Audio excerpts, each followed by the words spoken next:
day, George the steamroller was waiting for Percy to take him to a new workplace. George was being rude to Rheneas and Skarloey. "You're just worn-out wheels on worn-out rails." "You need rocks for your roads," replied Skarloey, "and we're helping you."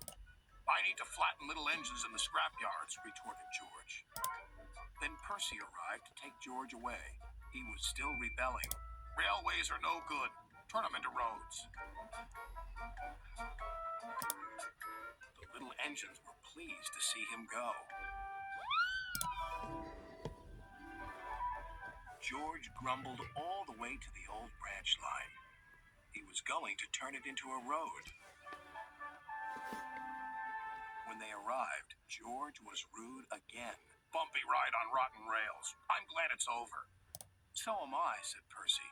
"Ha!" puffed George. Percy was still fuming when he met Thomas. "What's up, Percy?" "It's George. He makes me feel down." "Just ignore him," puffed Thomas.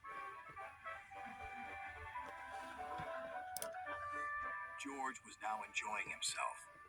"Ripping up rails," he chortled. "What a life!" "What do you think of this, Thomas?" Thomas took no notice. George felt insulted. "You're a useless blue puffball." But Thomas didn't hear. "I'll show him who's boss." At last, the workmen reached the level crossing. "What shall we do here?" "Tear it up, tarmac it," said George. So they did, but not properly, and George knew it. Later, Thomas was traveling home on the same line.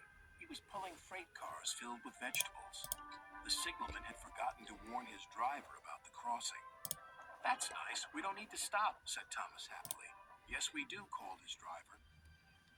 But it was too late.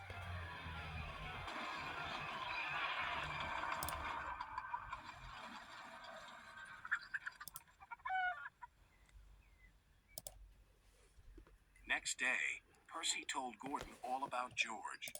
"Huh," snorted Gordon. "You're just a small engine. That's why he's rude to you. He wouldn't dare cause me any trouble." George had been taken to some yards to work. Duck arrived with a train of empty freight cars. George was blocking his way, and a car was stuck on the main line. "Let me through," demanded Duck. "You'll just have to wait," replied George.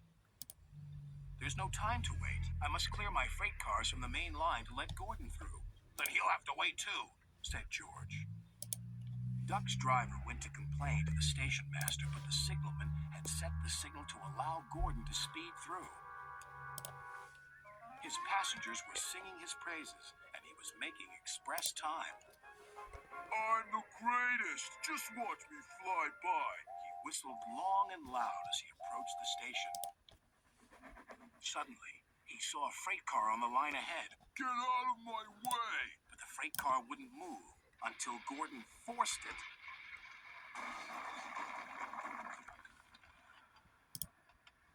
By accident. Gordon was worried that Sir Topham Hatt would be cross. He was, but not with Gordon. "Whoever caused this disturbance will have me to answer to." And he did, a few days later. "Look who's here," said Thomas. George had been found out by Sir Topham Hatt and punished. He looked miserable. "Now we'll get some peace at last," said Percy.